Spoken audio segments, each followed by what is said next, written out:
एक बार गौतम बुद्ध अपने आश्रम में अपने सभी शिष्यों को शिक्षा दे रहे थे कि दुनिया की सबसे तेज छुरी हमारी जबान है और दुनिया के सबसे खतरनाक हथियार हमारे शब्द है, जो बिना किसी का खून बहाए लोगों को अंदर ही अंदर मार सकते हैं। हमारे शब्द हमारी ताकत हो सकते हैं उसी के साथ, लेकिन यह हमारी सबसे बड़ी कमजोरी भी हो सकते हैं अगर हमें नहीं पता कि कब, कहां और क्या और कितना बोलना है। यदि हम सही समय पर सही इरादे के साथ सही शब्दों का प्रयोग करते हैं तो यह हमें एक सफल व्यक्ति बनाता है।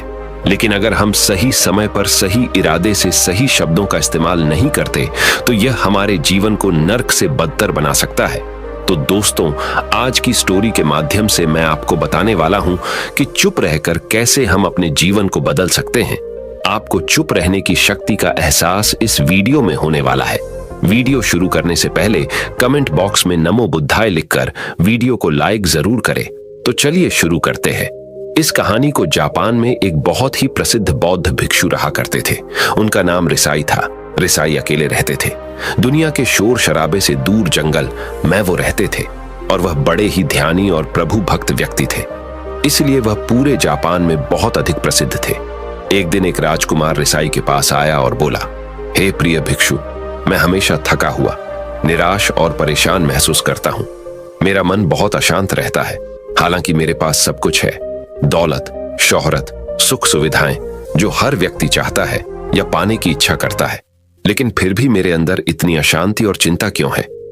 रिसाई ने उसकी बात बहुत ही ध्यानपूर्वक सुनी और कुछ सोचने के बाद कहा, तुम इस प्रश्न का उत्तर जानते हो, बस तुमने कभी इस प्रश्न को हल करने की कोशिश नहीं की है। रिसाई ने आगे कहा, मैं एक रिसर्च करना चाहता हूं, क्या तुम मेरा साथ उसमें दोगे? इस रिसर्च के बाद तुम्हारे जीवन में किसी भी तरह की अशांति और चिंता नहीं रहेगी। ये बातें सुनकर राजकुमार बहुत हैरान था। उसने रिसाई से कहा, बताइए, मुझे क्या करना होगा? अपने मन की शांति के लिए मैं कुछ भी करने को तैयार हूं। राजकुमार की इन्हीं बातों को सुनकर भिक्षु ने कहा, तो फिर आप अगले 15 दिन के लिए मेरे आश्रम में रहोगे और एक सामान्य व्यक्ति की तरह अपना जीवन व्यतीत करोगे, और इन 15 दिनों में तुम अकेले और चुपचाप रहोगे, जितना हो सके कम बोलोगे। राजकुमार उस भिक्षु की बातें सुनकर सहमत हो गया। पहले दिन राजकुमार को लगा कि उसका मन सामान्य से अधिक अशांत और विचलित है।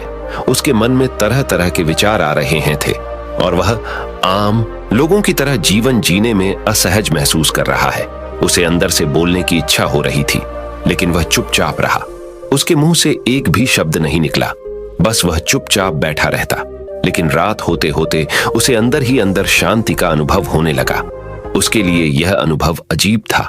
वह खुद से पूछ रहा था कि वह अंदर ही अंदर इतना खुश क्यों है और उसकी आंतरिक बेचैनी और चिंता कम क्यों होने लगी है।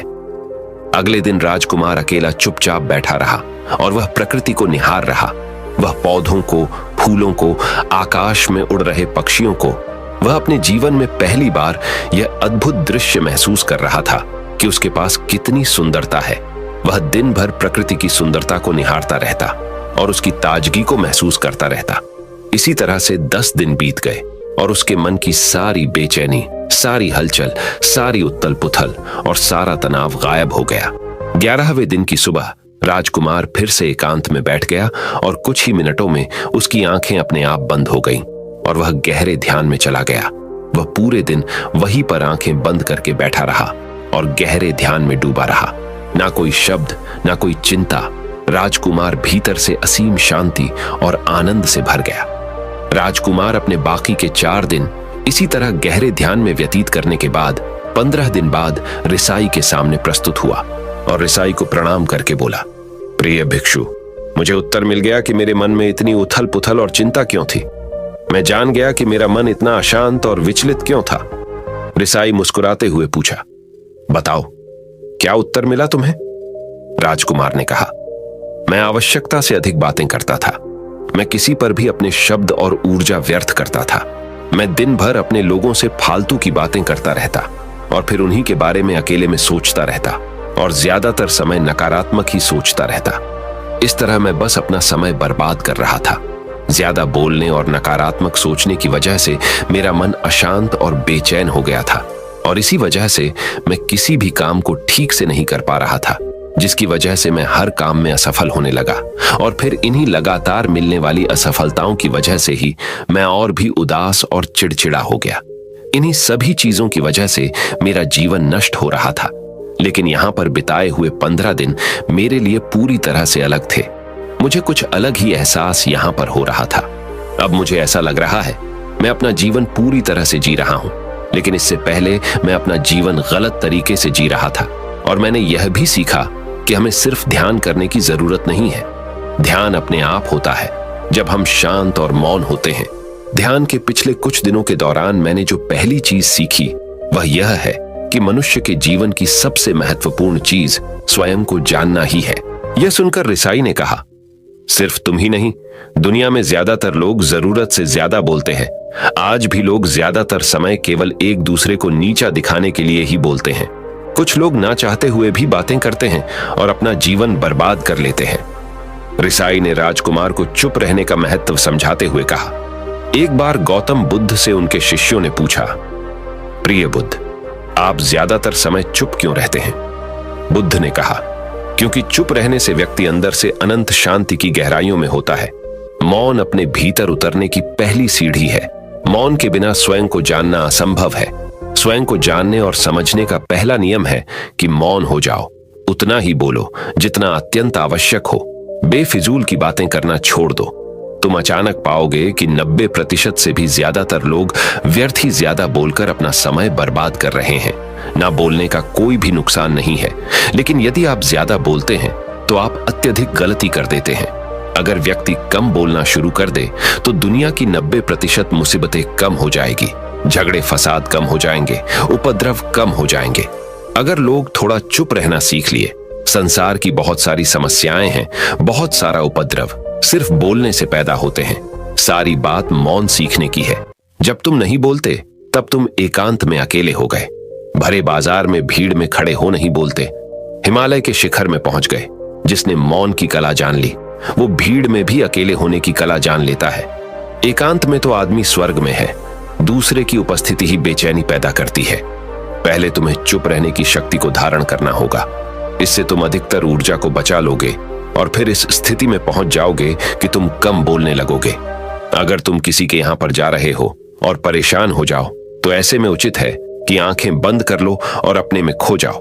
वहां से आपको ताजगी महसूस होगी, क्योंकि तुम्हारे अंदर ही जीवन का वो स्रोत छिपा हुआ है। वह किसी दूसरे में नहीं है।